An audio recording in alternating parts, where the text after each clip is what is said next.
No a nosotros, oh Jehová, no a nosotros, sino a tu nombre da gloria, por tu misericordia, por tu verdad.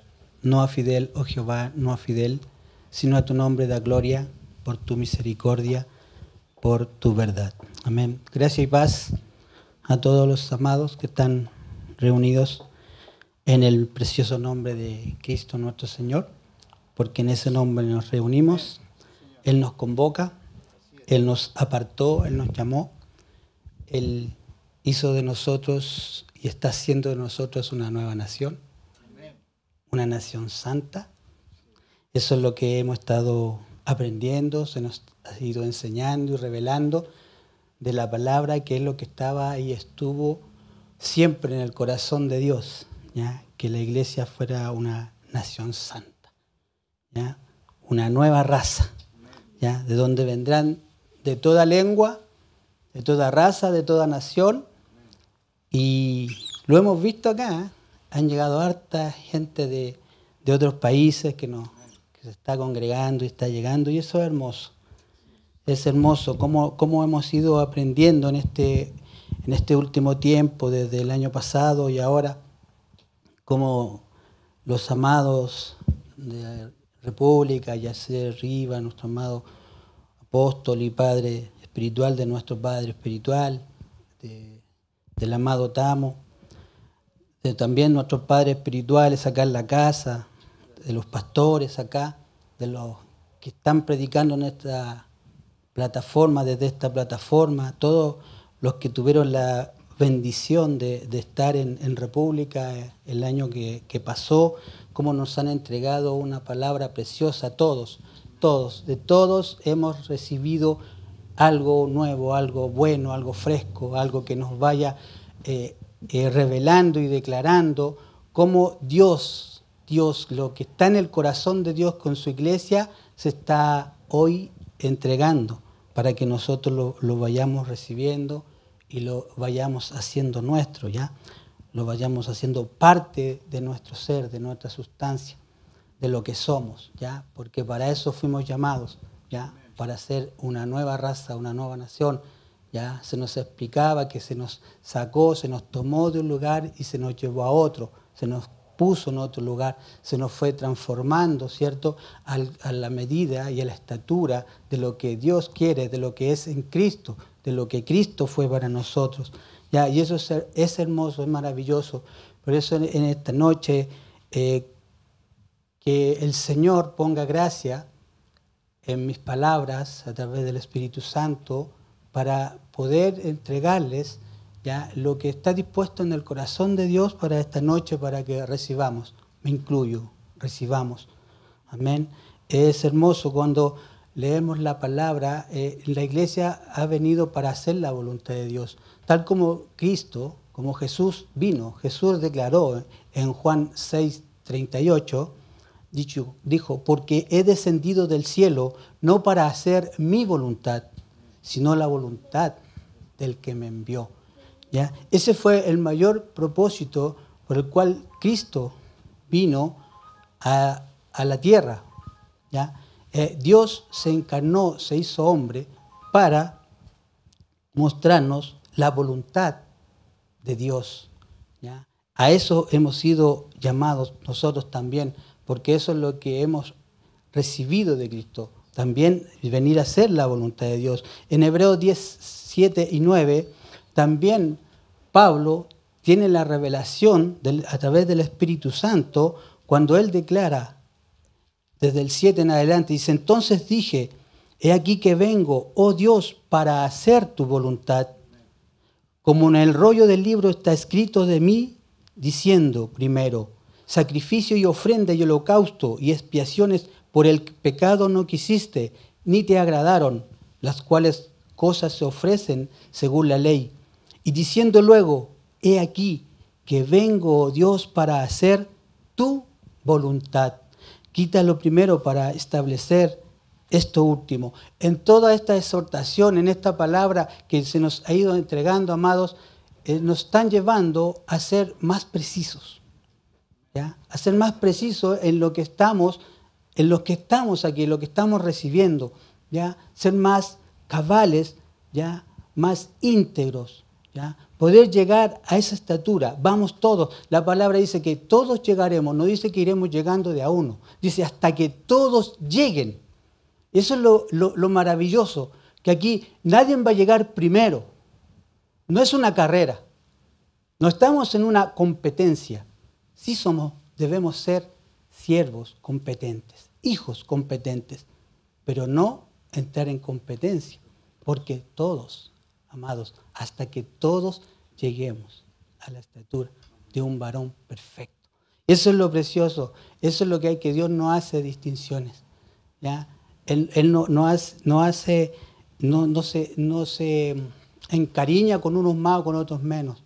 No, a todos nos llamó por igual y de la misma forma, a través de Jesucristo, su Hijo. Él lo hizo por todos, no por algunos.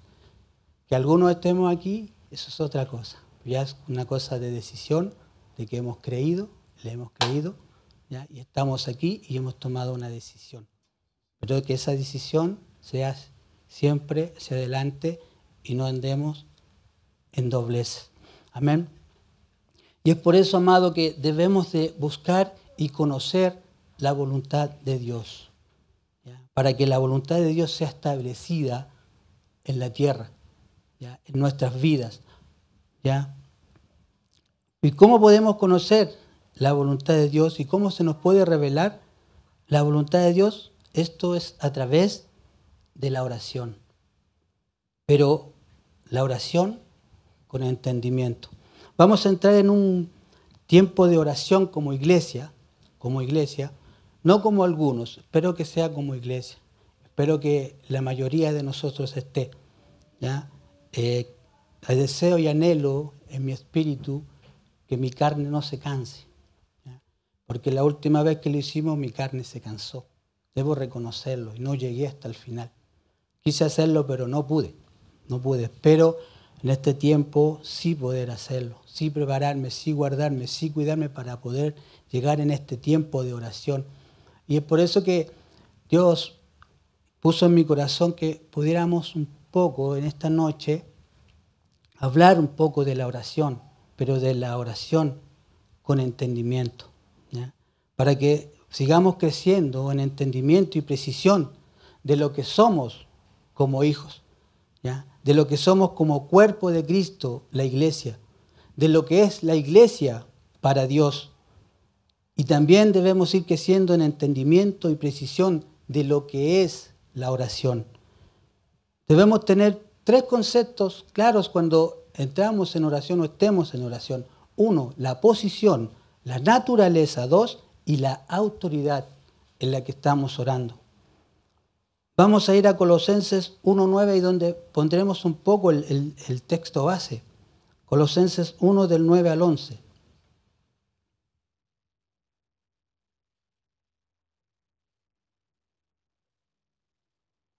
Dice la palabra, por lo cual también nosotros, desde el día en que lo oímos, no cesamos de orar por vosotros y de pedir que seáis llenos del conocimiento de su voluntad en toda sabiduría e inteligencia espiritual, para que andéis, propósito, como es digno del Señor, agradándole en todo, llevando fruto de toda buena obra y creciendo en el conocimiento de Dios, fortalecidos con todo poder conforme a la potencia de su gloria, para toda paciencia y longanimidad. Para que andéis como es digno del Señor, agradándole en todo. Amados, mira, yo siempre, cuando comencé a caminar en el Evangelio, a conocer de la palabra más profundamente, porque tenía conocimiento, pero muy poco, muy escaso, nunca comprendí, y esto lo conversé con los amados que se van a entrar a las aguas el sábado, que yo nunca entendía por qué cuando Cristo baja las aguas, ¿cierto? Cuando viene a bautizarse al Jordán, cuando Él sale de las aguas, viene la voz de Dios y le dice, este es mi Hijo amado en quien tengo complacencia. Yo no entendía por qué Cristo recién aparecía a la luz pública, ¿verdad? Desde los 12 años que estuvo oculto, digamos, voy a decir oculto, pero estaba haciendo los quehaceres cotidianos, digámoslo así, trabajando en la mueblería de su padre, porque él aprendió el oficio de su padre, como se hacía en esos tiempos. Y alrededor de su mamá, de sus hermanos. Entonces, él, cuando aparece la luz pública, o sea, ¿por qué Dios le dice en quien tenga complacencia? ¿Por qué tiene complacencia en él? Si en realidad, a mi entender, no había hecho nada. Después de todo lo que hizo, porque después hizo prodigios, milagros, sanó enfermos, convirtió el agua en vino, ¿cierto? Dio de comer a 5.000 con unos pocos panes y unos pocos peces. Entonces uno dice, ¿cómo en ese momento, que no había hecho nada de eso, que es extraordinario y glorioso en el Señor, Dios le dice, tengo complacencia de ti? Y busqué lo que significaba complacencia, y complacencia significa aquella persona que causa satisfacción. Y yo decía, pero ¿cómo Cristo no lo conocíamos, a Jesús no lo conocíamos en todo ese tiempo y causó satisfacción? Claro, porque dice la palabra que Él crecía en sabiduría ante Dios y los hombres. Entonces Él hizo muchas cosas en todo ese tiempo que agradaron a Dios. Cómo vivió, cómo se comportó, cómo quizás trataba a su mamá, cómo se comportaba con sus hermanos, con su entorno. Y eso es importante, que debemos tenerlo. Jesús ahí también hizo la voluntad de Dios.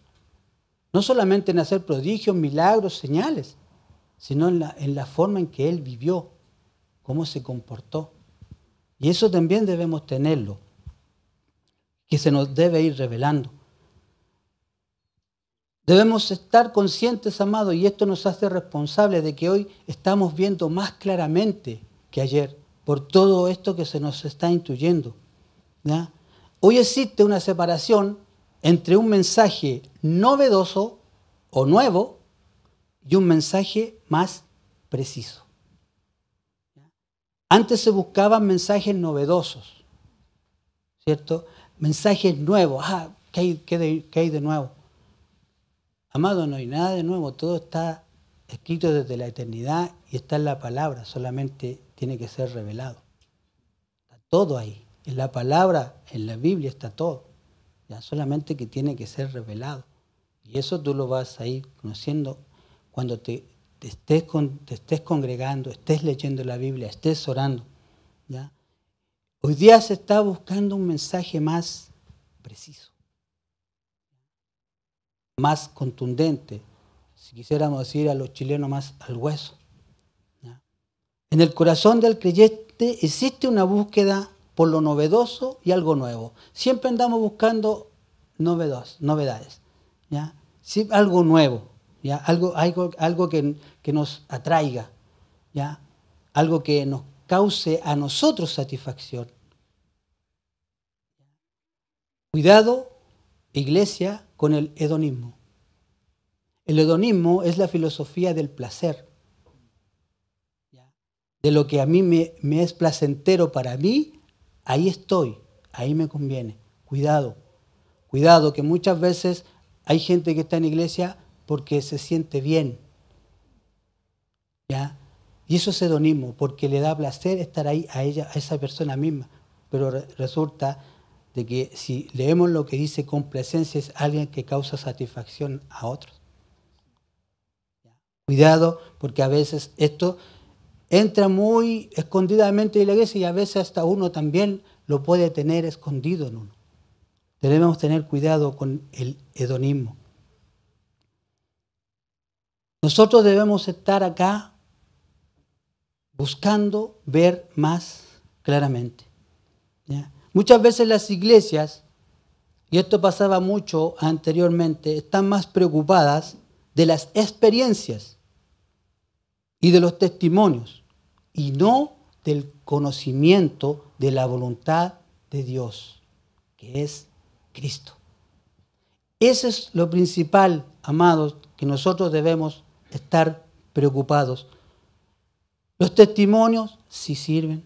Las experiencias de Cristo también son hermosas. Yo las he tenido, tengo también testimonios. Pero debo estar más preocupado del conocimiento, en el conocimiento de la voluntad de Dios, que es Cristo. Ahí es donde debo enfocarme. La experiencia vendrá y va a ser hermosa. El testimonio también, y puede servir, y me va a servir como ejemplo. Pero no es lo principal y primordial, no es el propósito por el cual estamos insertados en esa iglesia, sino que estamos insertados en una iglesia para crecer en el conocimiento de la voluntad de Dios. Perdone que a lo mejor sea un poco repetitivo, pero eso es necesario que entre bien en nuestra mente y en nuestro corazón. Nuestro pastor nos declaró en reuniones pasadas que un milagro es para mostrar la grandeza de Dios. Pero generalmente un milagro no transforma a las personas. Y nos dio el ejemplo. Hay muchos ejemplos plagados en la Biblia. El mismo pueblo de Israel salió con prodigios y milagros. Anduvo en el desierto con prodigios y milagros. Pero no fue transformado. Siguió siendo el mismo. Siguió siendo el mismo. Y por eso, como decía el pastor, desde 20 años para arriba todos quedaron en el desierto. Entonces, los milagros son hermosos, sí, para que se manifieste la presencia, la gloria de Dios, sí, pero no transforma. ¿Cuánta gente ha pasado por las iglesias buscando un milagro y lo ha recibido porque ha sido la voluntad de Dios? Pero ¿dónde están después? ¿Qué ha pasado con ellos? Y eso es triste. Es triste porque han venido por algo que les satisfaga. El hedonismo. Y se han ido. Ya no están. Debemos profundizar en el entendimiento del Hijo de Dios. La iglesia, ¿por qué se ha debilitado al pasar del tiempo? Esto ha sido por no entender inteligentemente lo que Dios ha producido en sus vidas. Dios ha producido algo precioso, nos ha transformado en un nuevo ser, una nueva criatura. ¿Ya? Somos nuevos en Cristo. Una nueva criatura, transformados a la imagen de Dios, con todo lo que Dios es. Pablo lo expresaba en el texto base, para que seáis llenos del conocimiento. Y el pastor nos explicó el domingo pasado lo que significaba conocimiento, que era la palabra epignosis. Él nos entregó una definición completa y cabal. Yo voy a decir algo, lo que alcancé a recibir y lo que pude escuchar ahora, en este tiempo. Dice el conocimiento total. Eso es el epignosis, conocimiento total, discernimiento, conocimiento, reconocimiento pleno, más allá del conocimiento. O sea, es tener una certeza al 100% de a quién servimos, obedecemos, creemos, confiamos y a quien ya nos dio todo. Porque en Cristo hemos recibido todo. ¿Ya? No hay nada que haya quedado sin recibir. Lo hemos recibido todo. Pablo oraba, y ya entrando bien en el tema, Pablo oraba por el conocimiento de quién es Cristo. Él se preocupaba, él tenía el propósito y la preocupación de que la iglesia conociera a quién era Cristo. Y para llegar a ese conocimiento, la iglesia debe ser precisa en la oración. Y esta oración debe estar enfocada y relacionada a la voluntad de Dios. Amado, tú puedes orar mucho, o podemos orar mucho, pero si esa oración no está enfocada en la voluntad de Dios, no está alineada a la voluntad de Dios, vamos a estar perdiendo tiempo.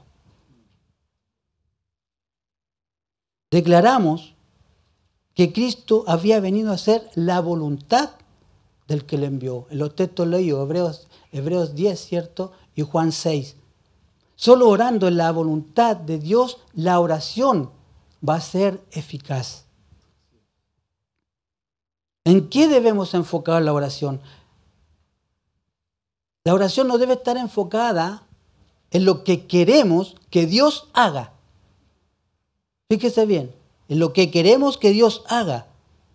Y muchas veces, al orar queriendo lo que Dios haga, extorsionamos a Dios con versículos, con llanto, con derramamiento, y no digo que esté mal, pero estamos orando para que Dios haga lo que nosotros queremos. Debemos estar, y esto es importante, asegurarnos que estamos siendo llevados por el Espíritu Santo. Romanos 8, 26 y 27 nos declara y nos dice: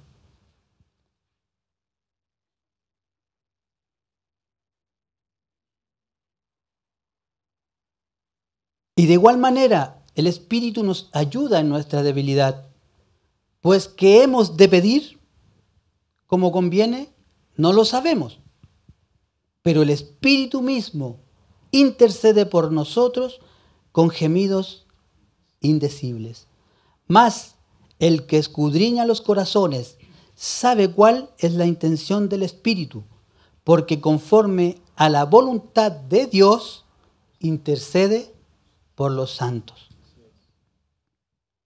Amados, toda la palabra de Dios nos habla de la oración, desde el antiguo pacto y en el nuevo pacto. Pero no es lo mismo orar del antiguo pacto que orar del nuevo pacto. No es lo mismo. ¿Y cuál es la diferencia? Porque Dios siempre ha sido el mismo. Dios no cambia. Dios no varía. Dios no tiene sombra ni duda de variación. Y no es que Dios ha cambiado, sino lo que cambió fue el lugar de donde oramos. En el antiguo pacto se iba a un lugar a orar. Hoy en día nosotros somos el lugar de oración. ¿Acaso no sois templo del Espíritu Santo?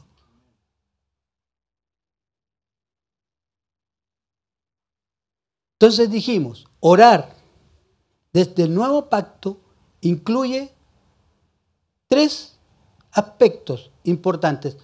3 aspectos, pueden haber otros. Voy a enfocarme en estos 3 aspectos.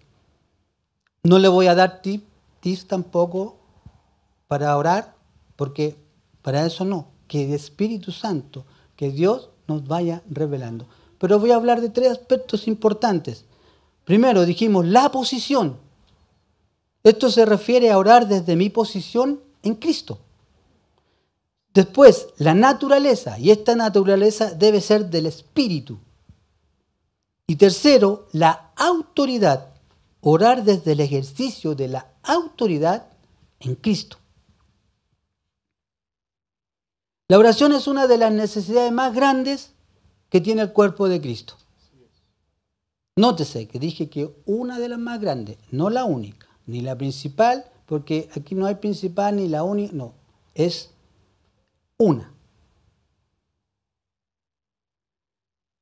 ¿Por qué? Porque tiene que ver mucho con el conocimiento del carácter de Dios. La oración no tiene que ver solamente con palabras que decimos, tiempo que separamos o lugar donde nos apartamos. La oración tiene que ver con la persona con la cual nos relacionamos. Pablo oraba para que seamos llenos del conocimiento de la voluntad de Dios. Con Él es que nos relacionamos, a través de Cristo. Entonces, con Él tiene que ver la oración.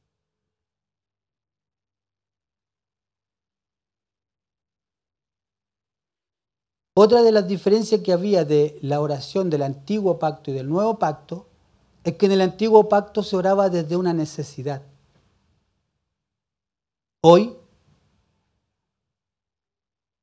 en el nuevo pacto, se ora desde la necesidad, pero de la necesidad de lo que Dios quiere hacer. No de nuestra necesidad, sino de la necesidad de lo que Dios quiere hacer. Y uno dice, ¿por qué no voy a orar de la necesidad si tengo necesidades? Claro, todos tenemos necesidades. Todos tenemos necesidades. No creo que haya nadie que no tenga necesidades. Pero Jesús nos dejó escrito y lo dijo, y es así, en Mateo 6, 25, 34. Dice, por tanto os digo, no os afanéis por vuestra vida, qué habéis de comer o qué habéis de beber, ni por vuestro cuerpo, qué habéis de vestir. ¿No es la vida más que el alimento y el cuerpo más que el vestido? Mirad las aves del cielo, que no siembran, ni ciegan, ni recogen en granero, y vuestro Padre Celestial las alimenta. ¿No valéis vosotros mucho más que ellas? ¿Y quién de vosotros podrá, por mucho que se afane, añadir a su estatura un codo? Y por el vestido, ¿por qué os afanáis?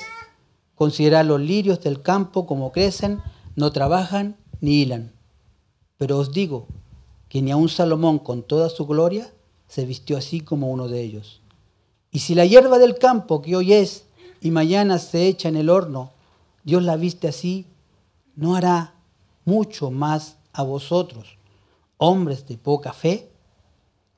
No os afanéis pues diciendo, ¿qué comeremos o qué beberemos o qué vestiremos? Porque los gentiles buscan todas estas cosas, pero vuestro Padre Celestial sabe que tenéis necesidad de todas esas cosas.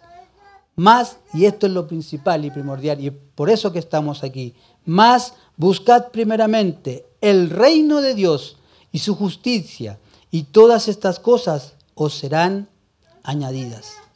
Así que no os afanéis por el día de mañana, porque el día de mañana traerá su afán. Basta a cada día su propio mal.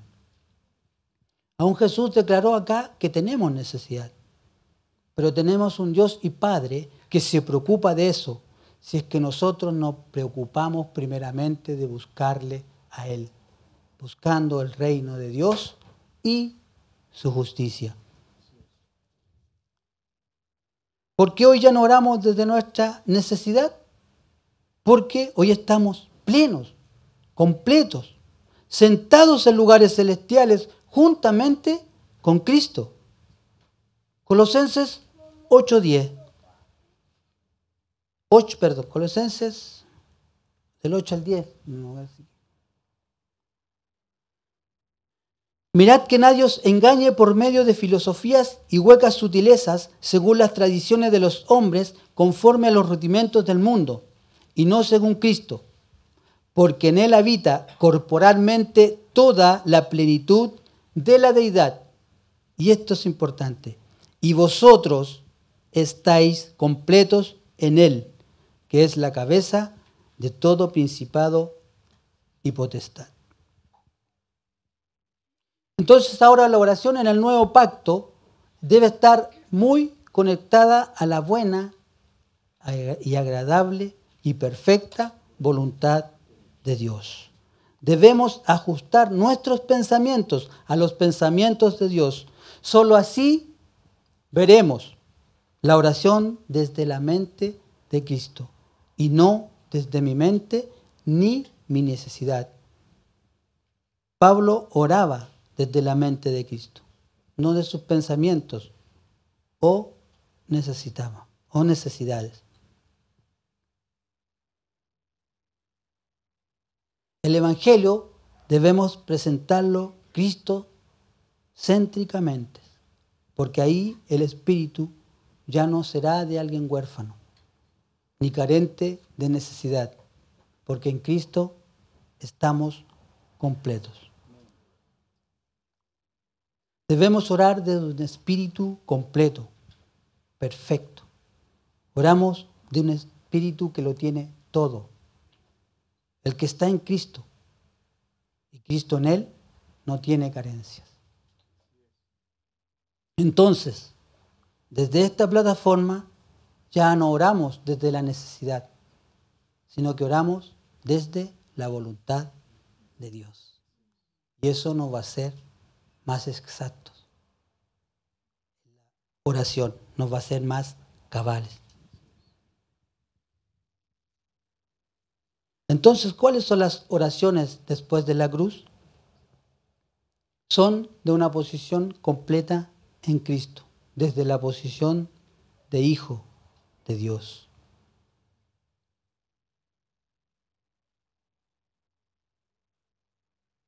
En la oración no debemos buscar una sensación, que se sienta calor, frío, que alguien se caiga, que tenga movimiento.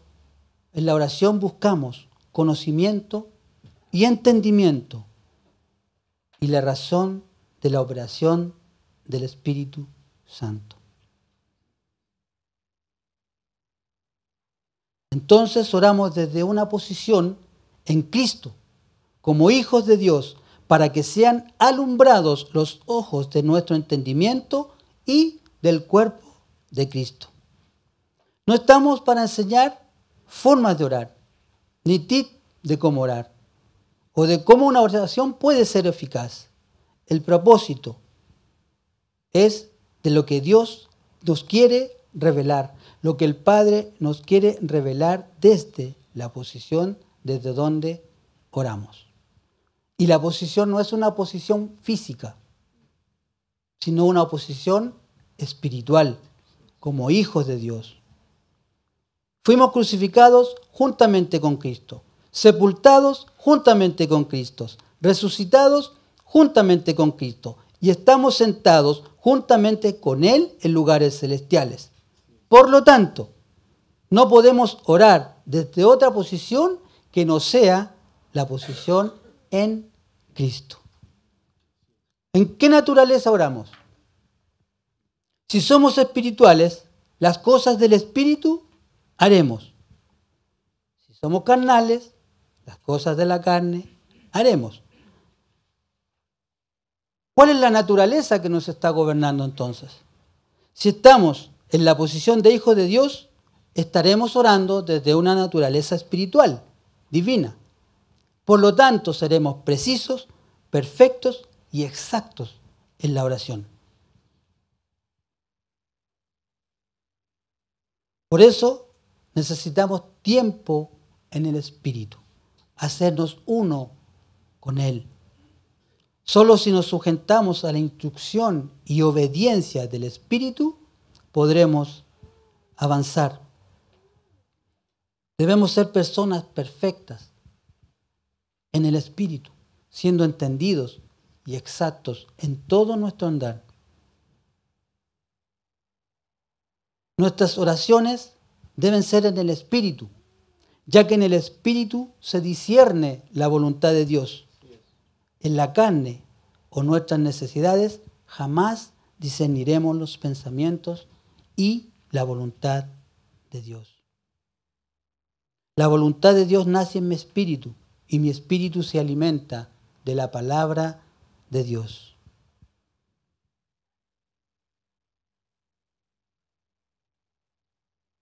La oración no es un asunto de formas, orar de pie, de rodillas, tirado en el suelo, llorar, reír, cantar, si ayuno, si no lo hago, a cuál hora o tal hora. No es de formas.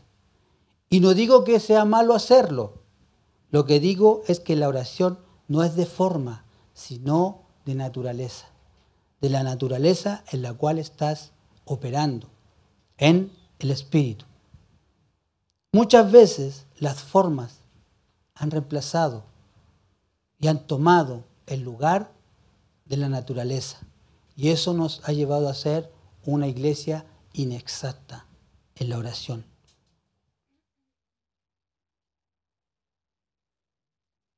Si estás en la naturaleza correcta, si estás en el Espíritu, como hijo de Dios, guiado por el Espíritu Santo, en cualquier lugar donde estés, haciendo cualquier cosa de tus tareas cotidianas, vas a escuchar la voz de Dios.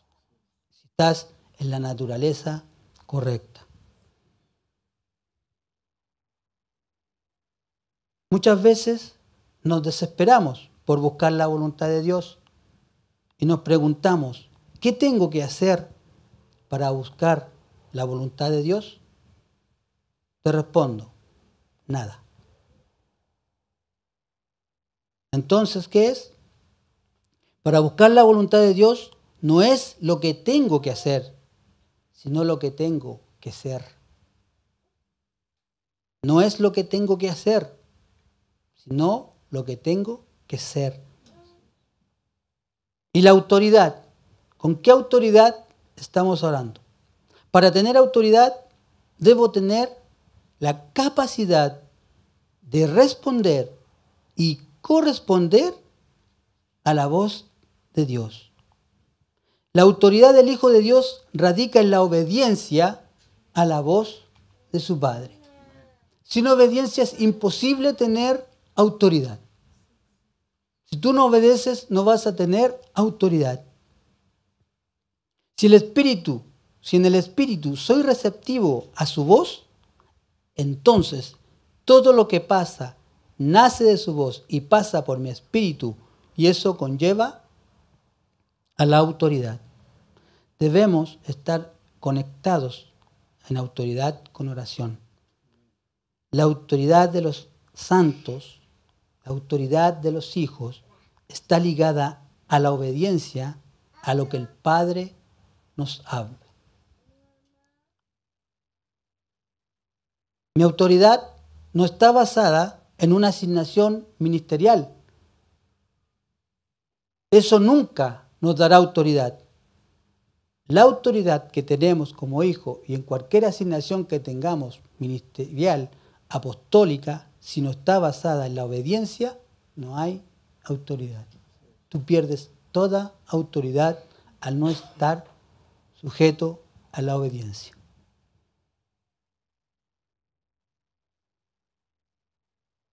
No porque tenga autoridad puedo hacerlo todo. O sea, si yo tengo autoridad, no porque yo tenga autoridad puedo hacerlo todo. Mi autoridad funcional de asignación está íntimamente ligada a los límites de la obediencia al Espíritu Santo. Recordemos en un pasaje de Pablo en que él quería ir a ciertos lugares, ¿cierto? Uno de ellos era Berea, y él quería ir, pero el Espíritu Santo se lo prohibió. ¿Pablo podría haber ido? Sí, podría haber ido, pero no hubiera estado en autoridad. Y quizás el ejercicio y todo lo que hubiera hecho no hubiera sido provechoso, no hubiera sido efectivo. De hecho, no lo hubiera sido para Dios. Quizás para hombre, pero no para Dios. Porque si estás fuera de la voluntad de Dios, no va a ser provechoso. Si estás fuera de la obediencia a Dios, no va a ser provechoso. No es lo mismo, amados, hacer lo bueno que hacer lo correcto. Tú puedes hacer cosas buenas, pero si no están en la voluntad de Dios, para Dios no tiene valor. No tiene valor, aunque sea algo bueno. Y hagan cosas buenas y después vean los réditos. Y van a ver si estuvo en la voluntad de Dios o no. Pero si hacen lo correcto, que está en la buena, perfecta y agradable voluntad de Dios, eso va a ser agradable a Dios y va a tener buenos réditos. Nuestras victorias en oración están sujetas a la voluntad de Dios, no a lo que decretemos ni a lo que nosotros queramos, y no a pedir en fe por fe, como nos enseñó el pastor Manuel Jr. Porque muchas veces pedimos en fe por fe, pero no estamos en la voluntad de Dios, no estamos con una plataforma de la palabra, de una palabra salida de la boca de Dios. Si no está en el corazón de Dios ni en la boca de Dios y no ha salido una palabra de Dios, aunque nosotros decretemos y estemos ayunando 40 días, 40 noches, no va a ser efectivo, porque no está en la voluntad de Dios. Dios no está obligado a responder a caprichos. Dios está obligado a responder a su perfecta voluntad y a la obediencia de sus hijos que actuaron con autoridad por la obediencia a Él. El decreto es un medio, no un fin. Esto es una premisa. Todo funciona desde donde sale. Si sale de la carne, funcionará carnalmente. Si sale del espíritu, funcionará espiritualmente. Toda herramienta es útil y provechosa cuando se usa para lo cual fue diseñada.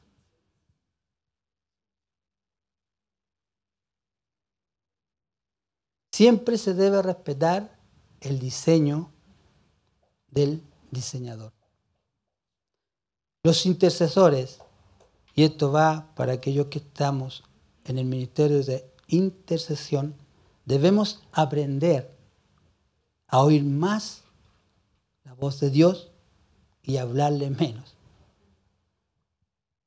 Porque a veces hablamos mucho y no dejamos que Dios nos hable. Los ambientes de oración deben ser para reunirnos y disfrutar del Señor, porque el disfrutarlo nos vuelve más sensibles para oírles. Cuando la iglesia se reúne para interceder, se reúne para tratar asuntos delicados. Y esto lo vamos a ver, ¿cierto? Viene marzo y viene el tiempo en que nos vamos a reunir para interceder, para orar, ¿ya? Para asuntos delicados, situaciones difíciles. Pero eso no debe cambiar nuestra posición. No debe cambiar nuestra naturaleza, ni debe cambiar la autoridad con la cual estamos en oración. Cuando nos reunimos como iglesia para interceder y orar, debemos venir en una posición de descanso, a descansar en el Señor.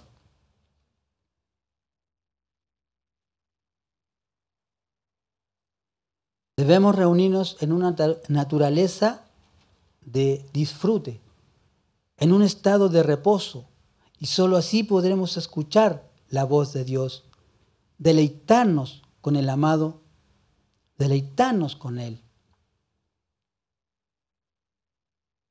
Y ya para terminar, quiero cerrar con el Salmo 37,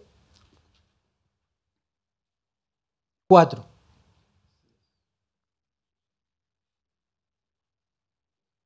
Que dice: deleítate a sí mismo en Jehová, y Él te concederá las peticiones de tu corazón. Una vez el pastor Manuel Jr. dijo que te concederá las peticiones de tu corazón, y eran las peticiones del corazón de Dios. Yo recuerdo, Manuel, y yo no lo entendí. No lo entendí porque dice, las peticiones de tu corazón, o sea, yo entendía que era de mi corazón.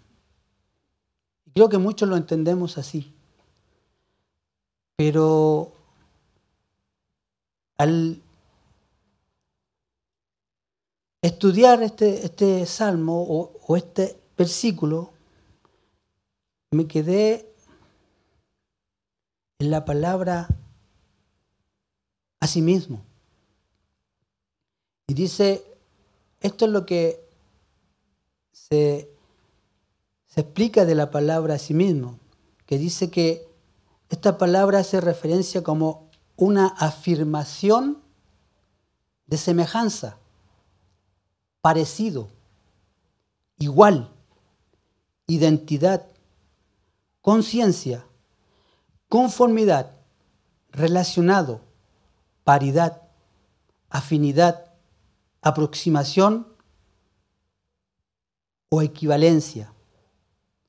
También se dice tanto así o también, de este o del mismo. Entonces cuando yo encontré esto a sí mismo, Él está hablando de Dios mismo, que nosotros somos semejantes a Él. Nosotros tenemos toda su deidad. Nosotros estamos en Cristo y Cristo está en nosotros.